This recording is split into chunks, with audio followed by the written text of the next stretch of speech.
নমস্কার। যুক্তি তর্ক সঙ্গে অর্কই আপনাদের স্বাগত। আপনাদের সঙ্গে আমি অর্কপ্রভ সরকার। প্রতিবেদন শুরু করার আগে আপনাদের কৃতজ্ঞতা জানাই। যেভাবে আপনারা আমাকে সহায়তা করছেন, আশা করি আগামী দিনেও আপনাদের এই সহায়তা থেকে বঞ্চিত হব না। আপনারা যে ডিভাইসেই আমার অনুষ্ঠান দেখুন না কেন, সাবস্ক্রাইবার বাটনের পাশে থ্যাঙ্কস বাটন আছে, তাতে ক্লিক করলেই সুপার থ্যাঙ্কস এবং আপনাদের সহায়তা সরাসরি আমার কাছে পৌঁছে যাবে। শিরোনাম কি দিয়েছি? ধমকে চমকে আর কাজ হবে না। দেখুন, এসআইআর তখনও শুরু হয়নি। বিহারে এসআইআর এর ঘোষণা হয়েছে জুন মাসে। সবাই আমরা জানি যে পশ্চিমবঙ্গে এসআইআর হবে এবং সারা ভারতবর্ষে হবে। ওই সময় 2025 সালে জুন টুন মাসে মুখ্যমন্ত্রী বোলপুরে একটা প্রশাসনিক সভায় গিয়েছিলেন। সেখান থেকে তিনি বিএলওদের চমকাতে শুরু করলেন। বললেন, নির্বাচন কমিশন ক্ষণিকের অতিথি, আমরা আছি, আমরা ছিলাম, আমরা থাকবো, ভয় পাওয়ার কিছু নেই। কমিশন চমকাচ্ছে, রাজ্য প্রশাসনের উপর চাপ তৈরি করতে চাইছে। শুরু করেছিলেন, বললেন এসআইআর হতে দেব না, আদালতে যাওয়া হলো, এসআইআরও হচ্ছে। প্রাথমিকভাবে 58 লক্ষের নাম বাদ গেছে, সেটা নিয়ে মুখ্যমন্ত্রী লাগাতার অসত্য ভাষণ দিচ্ছেন। কারণ এই 58 লক্ষ নাম বাদ গেছে, তারা হলেন মৃত, পার্মানেন্টলি শিফটেড, খুঁজে পাওয়া যায়নি ইত্যাদি। এবং বিএলও বিএলএ সবাই গেছিল, ইআরওটাকে এন্ডোর্স করেছে এবং প্রত্যেকটা বুথে তালিকা টাঙিয়ে দেওয়া হয়েছে। তারপরেও দিদিমণি বলছেন যে এরা তো আবেদন করতে পারতো, এদেরকে তো ডাকা উচিত ছিল।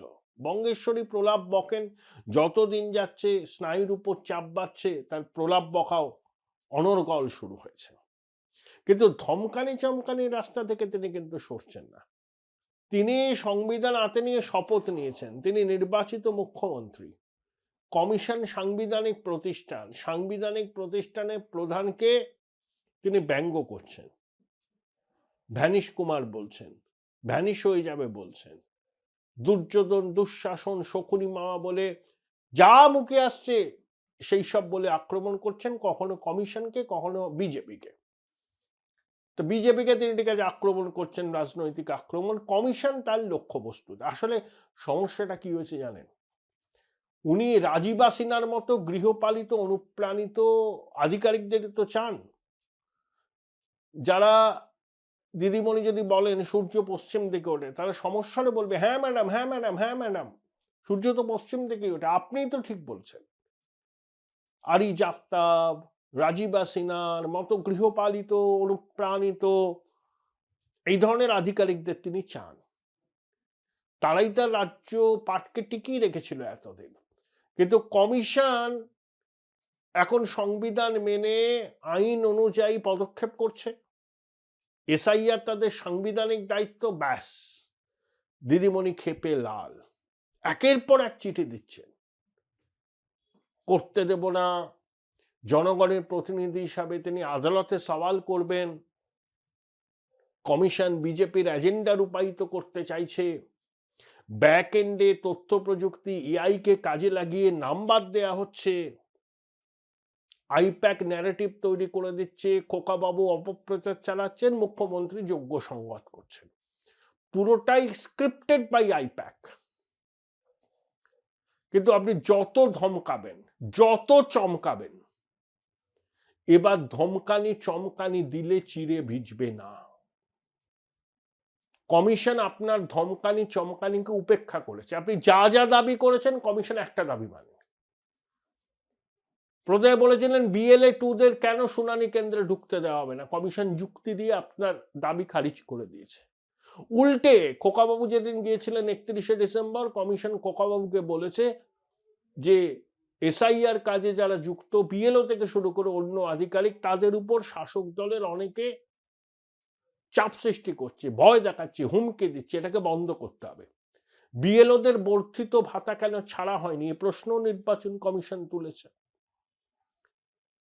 নির্বাচন কমিশনের প্রধান জ্ঞানেশ কুমার সিইওর নামে পুরুলিয়া এফআইআর হয়েছে। কমিশন স্পষ্ট বলেছে যে এফআইআর গ্রহণ করেছে তার বিরুদ্ধে পদক্ষেপ নিতে হবে। ডিজি রাজীব কুমারের জবাব তলব করেছিল কমিশন, যখন সি মুরুগান রীতিমতো নিগৃহীত হয়েছিলেন। আধিকারিকদের বিরুদ্ধে এফআইআর করার নির্দেশ দিয়েছে কমিশন। তাহলে এবং দিদিমণির খুব আপত্তি ছিল, বহুতলের নিচে ভোট হবে না। কমিশন বলছে হবে, সারা ভারতবর্ষে হবে, তাতে ভোটদানের হারটা বাড়ে। তা দিদিমণি ধমকাচ্ছেন চমকাচ্ছেন, empty vessel sounds much. Commission এটাকে শূন্য কুম্ভের ঝংকার বলেই মনে করছে। আসলে পালে বাঘ পড়েছে না। এতদিন এই ইকোসিস্টেম দিদিমণির একেবারে কি বলবো তুরুপের তাস ছিল। এই BDO, SDO, DM, SP, SDPO, civil administration এবং পুলিশ অ্যাডমিনিস্ট্রেশনের একটা বড় অংশকে তিনি কার্যত নিজের স্তাবকে পরিণত করেছিলেন। তিনি যা বলতেন এরা সেটাই রূপায়িত করত, দেখতো না দেশের আইন তাতে সঙ্গত করে কিনা। ওই যে আমরা বলি না, এখানে আইনের শাসন নেই, শাসকের আইন। এটা ভূতপূর্ব রাজ্যপাল পশ্চিমবঙ্গের জগদীপ ধনখড় এই শব্দবদ্ধটা চালু করেছিলেন, জনপ্রিয় হয়েছিল। কিন্তু তিনি কি খুব ভুল বলেছিলেন? বঙ্গেশ্বরীর কথাই এখানে আমলাকুলের কাছে আইন। দেশের সংবিধানে কি লেখা আছে সেটা তাদের কাছে অতটা গুরুত্বপূর্ণ নয়। এই ইকোসিস্টেমকে এবার কমিশন ভাঙছে বলেই দিদিমণি রেগে উঠছে, খোকাবাবু রেগে উঠছে, আর ফলস ন্যারেটিভ ছড়াচ্ছে আইপ্যাককে নিয়ে। এই যে এতজন মারা গেছেন, মৃত্যু দুর্ভাগ্যজনক, প্রত্যেকটার জন্য এসআইআর দায়ী নাকি? এবং সেই মৃত্যুর কারণ, অপঘাতে মৃত্যু হলে তার ময়নাতদন্তের রিপোর্ট কমিশনে পাঠানোর কথা, পাঠিয়েছে জেলা প্রশাসন। কমিশন তো অনেকবার তাগাদা দিয়েছে, যদি ক্ষতিপূরণ দিতে হয় তাহলে তো একটা রিপোর্ট চাইবে, লাগবে। সেই রিপোর্টটাও দেয়নি। আসলে ন্যারেটিভ তৈরি করো, মানুষকে ভুল বোঝাও, মানুষের মনে আতঙ্ক তৈরি করো। ঠিক যেমন তিনি সিএ নিয়ে করেছিলেন, এখন বলেন না, কারণ সিএ বিধি প্রণয়নে অনেকে নাগরিকত্ব পেয়েছেন এবং পাবেন। এসআইআর কে এনআরসির সঙ্গে তুলনা করছেন, যা মুখে আসছে তাই। 94টা সামাজিক প্রকল্প আছে দিদিমণি, জন্ম থেকে মৃত্যু পর্যন্ত তার সরকার মানুষের পাশে আছে। মা মাটি মানুষ, মা আক্রান্ত, মাটিতে আজকে অনুপ্রবেশকারীদের দাপাদাপি। তা মা মাটি মানুষের সরকার এত জনমুখী প্রকল্প করেছে, 94টা নাকি, জন্ম থেকে মৃত্যু। তাহলে এত এসআইআর নিয়ে আতঙ্ক কেন? প্রশাসনের উচিত ছিল তো কমিশনকে সর্বতোভাবে সাহায্য করা, যাতে সাংবিধানিক প্রতিষ্ঠান তাদের সাংবিধানিক দায়িত্বটা পালন করতে পারে। কিন্তু ঠিক উল্টো করছেন বঙ্গেশ্বরী। এর থেকে বোঝা যায় তার ডেসপারেশন এবং একই সঙ্গে হতাশা, ক্ষমতা হারানোর হতাশা। 2024-এ তৃণমূল বিজেপির থেকে 40 লাখ ভোট বেশি পেয়েছিল, 58 লক্ষ নাম তো বাদ গেছে। যখন একেবারে সঠিক ভোটার তালিকা প্রকাশ হবে 14ই ফেব্রুয়ারি হবে বলে আমার অন্তত মনে হয়, এটা আমার পার্সোনাল অ্যাসাম্পশন, হতেও পারে। কিন্তু ওই যবেই হবে দেখবেন ওই 80-85 লক্ষ নাম বাদ যাবে। গুজরাটে তো 95 লক্ষ নাম বাদ গেছে, 93 লক্ষ, তামিলনাড়ুতে 95 লক্ষ, উত্তরপ্রদেশে 2,80 লক্ষ। কেউ এরকম আর্তনাদ করছেন, এরকম প্যানিক রিয়াকশন হয়েছে? যারা 94টা সামাজিক প্রকল্প করে, মানুষ তো তাদের দুহাত ভরে আশীর্বাদ দেবে, তাও এত ভয়। হিন্দুরা একজোট হচ্ছে, সামাজিক মেরুকরণ প্রবল হচ্ছে, চৌর্যবৃত্তির সাম্রাজ্য সুপ্রতিষ্ঠিত হয়েছে, সাইলেন্ট মেজরিটির মধ্যে পরিবর্তনের আকাঙ্ক্ষা তীব্র হচ্ছে।